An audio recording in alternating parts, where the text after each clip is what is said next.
if you've got haziness in a diamond, that's bad. If you've got haziness in a ruby or a sapphire or an emerald, that's good. Many customers nowadays come and spend lots of money because they want flawless. Not so the people who know what they're doing. That's what really differentiates people who just like pretty things and people who are really into this stuff. So it's bright vivid blue because it's full of really hazy inclusions. So because of those inclusions, this stone looks blue on blue. Because I collect diamonds that have really interesting special inclusions. They are full of bubbles. It's full of bubbles. Bubbles and also a beautiful red garnet crystal. These diamonds. That's right, my darling. On my pendant, yes. It's not for sale either. It actually has milky inclusions all the way through it. And so the stone is red on red. There are inclusions, like in your diamond, that are just special. Are just absolutely special. They're incredibly rare. So rare. Really good. I found 2 in a decade. Oh, I reckon that's really rare. A lot of very smart, very savvy consumers who are in this collector category that I call, actually will prefer to know that they can easily identify their diamond and they can show their ring to their girlfriends and say, see, this is natural. So Gary, why are we going to talk about inclusions in gemstones? People usually want everything flawless as the bee's knees, but sometimes inclusions are good. Yes, absolutely. So if you were to look close up at these 2 sapphires, what you're going to see is that this stone here is hazy. And because it's hazy, it's blue on blue. It's blue all the way across the stone. It's like a fabled cashmere sapphire. Whereas this very beautiful stone has lots more sparkles. But that's right, I was just going to say, this one kind of sparkles, yes, but that one doesn't. But if I ask you to look closely at this stone and tell me how much of it is sparkling, how much of it is just dull dark, and how much of it is light. And it's about 1/3, 1/3, 1/3, isn't it? You're right. Yeah. Okay. Yes. So what we have here is this stone is just bright, vivid blue all the time. So it's bright, vivid blue because it's full of really hazy inclusions and growth planes, crystal growth planes that have this little mesh when you look at it under high magnification all the way through the stone. So because of those inclusions, this stone looks blue on blue. Is Yes, that right? That's right. Okay. So it looks more blue all of the time. So if you were in a dark restaurant, this stone isn't going to sparkle because it's dark, right? And it's just going to look dark, but this stone will still look blue. Really? So, in fact, if you look really closely at this stone, you will actually see some flaws. You'll see some colour banding of the stone. You'll see all sorts of things. This ruby is from Afghanistan, and it actually has milky inclusions all the way through it. And so the stone is red on red. And it fluorescent. Does the fluorescence anything to do with it, or just inclusions? It just so happens that the only other type of stone that looks like this is a Burmese ruby, which have been around for a long time, and they are very, very famous. Both of these stones fluoresce really strongly. Some of the stones from Africa do not fluoresce. And so when you look at them in daylight, because daylight has quite a bit of UV in it, they actually don't look that spectacular. But this stone gets redder. It goes bright red. It goes from existing red to even brighter red. But that's not to do with the inclusions. That's to do with the fluorescence. However, you can see that this stone is red on red. You can't see any dark areas and you can't see any light areas. These stones you showed me are absolutely beautiful. They are full of inclusions, and still many customers nowadays come and spend lots of money because they want flawless ruby and flawless emerald and flawless everything. And they are willing to spend lots of money for flawless stones. Not so the people who know what they're doing. The real collectors, the real expert consumers understand these things. They understand that these gems are rare and special. So when you look at all of the large stones that break the records at the auction houses, they are all these sleepy Kashmir, sleepy Burmese, sleepy Afghan, and so on. So that's what really differentiates people who just like pretty things and people who are really into this stuff. You call them sleepy. What does the sleepy mean? Well, it doesn't sparkle like this one sparkles, this one doesn't sparkle. It's sleepy, but it's blue on blue. I've seen lots of sapphires that really sparkled, like beautiful. I guess it's a matter of preference. Yeah. Because sapphires are special like that. You can pick really color, whatever you like, Yes. sparkle or not sparkle. But you were telling me that blue on blue would not exist without inclusions. Exactly. Yep. Because otherwise you're going to have this extinction which comes from you blocking the available light and all these other factors. So now here's another stone, an emerald. Right. So this is an emerald that is halfway between flawless for an emerald and included, heavily included. It has a light veil running all the way through the stone. So it gets the green on green effect, but it also has some sparkle. You can see. Okay, so now this is unusual for an emerald because most emeralds aren't flawless and most emeralds aren't as clean as this. So what you're saying, that some people like a stone that sparkles but still looks whatever it is the colour that they're after. So this is that in between, and that's why I chose this stone to show you. Right. So I think pretty well everybody on earth knows that emeralds are full of inclusions. Right. The idea I've never seen with a loop clean emerald, ever. Some people tell me that they have seen them, but when they're usually wholesalers trying to sell the stone, when you look Or at they are the stone, synthetic. or they're synthetic, yes, synthetic emeralds, that's fine. They can be, yep. So now I brought along another stone, a much smaller stone, a 1.5 carat radiant diamond. Now, Because you even buy diamonds with inclusions on purpose. well, there's two factors to do with that.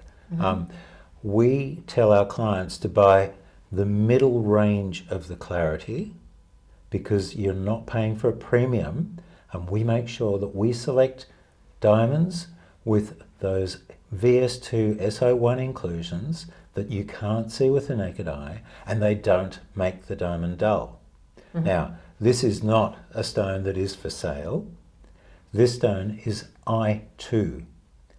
It has inclusions that are imperfect number 2. So the clarity grade system goes flawless, VVS, VS, VS for very slight, slight inclusion, and then imperfect 1, imperfect 2, and So imperfect 3. In other words, it's full of inclusions, and I've seen the video. We're Yeah. going to put it on the screen somewhere. They are full of bubbles. It's full of bubbles. Bubbles, and also a beautiful red garnet crystal. Yep. So I have this Why stone. did you buy it? I have this stone in my private collection. I look on some of our vendors, I look at all their lowest clarity stones because I collect them. Because I collect diamonds that have really interesting special inclusions. Like one of these diamonds. That's right, my darling. On my pendant, Yes. it's not for sale either. It's not, and I have the certificate, and we've set it so that you can just manage to find the garnet inclusion in that with a loop when you're looking from behind the stone. So we might have a little close-up look at that one later too. Back to the diamonds. Sometimes you buy a diamond with pretty big inclusion, but because, and I hear it, because the inclusion is such and such located in such and such place, is perfectly okay because no one will ever see it. That's true. How does that work? Well, if we can pop a claw over the top of where the inclusion is, then it's gone. You can't see it. But the diamond, I assume, would be much cheaper than flawless, for example. Yes. Yeah. But we tell our clients that unless they want to buy a flawless diamond for some emotional reason, for being mind clean or whatever the case may be, we recommend VS2 SO1 diamonds, because we can choose diamonds in those clarities where you can't see the inclusion and the inclusion doesn't disrupt the passage of light through the diamond. The diamond can still have maximum sparkle. So, on the other hand, there are diamonds that have been graded as VS2 or SO1 that are actually milky and cloudy. And I can show you one of those as well, because I have one that was sold by an Australian wholesaler as a hearts and arrows, bee's knees, best quality diamond, but in fact it is milky and hazy. And we don't want those. And I have a collection of milky and hazy diamonds that I study with my scientist friends, because we would like to have a grading system for milky and hazy diamonds. So this diamond is one of the diamonds that was graded by the Gemological Institute of America as having a lower clarity grade because it's milky and hazy. And that, I think, is grossly unfair. So why is it unfair?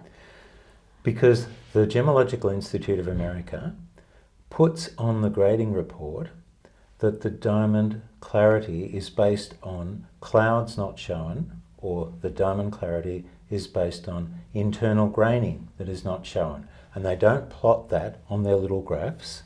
And so customers think that they're buying, because the jeweler that's trying to sell them this diamond will say, look, this is a lucky mistake from the GIA. We were able to get this diamond at a bargain because it's actually a better clarity. And look, I'll show you the diamond under the microscope and you'll see that you can't see any inclusions. Of course you can't see any inclusions because you need 100 power to see those inclusions, because they're all through the stone and the stone is just milky and hazy. So I am building a collection that I've started on about 10 years ago, and we are studying these diamonds to work out how we can establish a grading system for them, because currently nobody has a grading system other than looking at them. This is really interesting, this topic, because there are inclusions that basically create the incredible colors in gemstones, like rubies or blue on blue sapphires. There are inclusions, like in your diamond, that are just special, are just absolutely special. They're incredibly rare. So rare. So if somebody is a collector and really into these things, so that's one category of really I good. found 2 in a decade. I reckon that's really rare. I see a lot of diamonds. Yeah. Then there are inclusions that are perfectly okay to wear on your finger or anywhere, because nobody ever sees them, and you get beautiful diamond which is sparkly and it's clean and it's beautiful. And then there is all sorts of categories of really bad inclusions you don't want.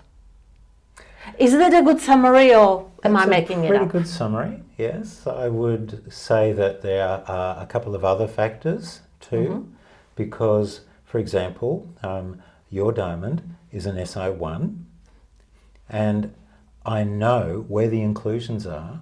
I don't. And so all I have to do, if you were to take that overseas to a jeweler because something needed to be done, all I need to do is to look and see that inclusion. And I know that it's your diamond that I gave you. So a lot of very smart, very savvy consumers who are in this collector category that I call, actually will prefer to know that they can easily identify their diamond, that it's not been replaced with a synthetic or a cubic zirconia, because they can just look with the jeweler's loops after they've picked it up and check to see that it is actually their diamond. That's perfect. I never thought about that. And then there's another level where people are actually buying diamonds that are imperfect, where they can see the inclusion, maybe really close up only, like this. They can see the inclusion with their naked eye, and they can show their ring to their girlfriends and say, see, this is natural. Because the synthetic diamonds don't really have any inclusions that you can ever see with your naked eye. They're more perfect because they're made to be more perfect. That's another topic altogether. Mm-hmm. Yeah. So, lab-grown diamonds. We can do that on another occasion, perhaps. On another occasion. Yeah. So, how would you sum up inclusions, Gary? So that, for people, for anyone. Well, if you've got haziness in a diamond, that's bad. If you've got haziness in a ruby or a sapphire or an emerald, that's good. If the stone is something like an aquamarine, you don't want to have anything in it because they're see-through and you can see every little thing very, very easily, especially the emerald cut shapes. So it depends on what gem it is. So ruby, sapphire, emerald, having some of those hazy effects, which usually also bring along with them, almost always bring along with them something that you will be able to see. You might have to tilt the stone to a certain direction to see it. Mm-hmm. But again, you know that it's your stone. You can identify your stone. It can't be swapped out for a fake or anything like that. Not that that seems to happen much these days, but so there are different types of inclusions that work in different types of gemstones for different types of people. Some want the sparkle, somebody wants the colour. Some people want to be able to show people that their diamond or their ruby or their sapphire has an inclusion which proves that it's real. Because real is rare these days.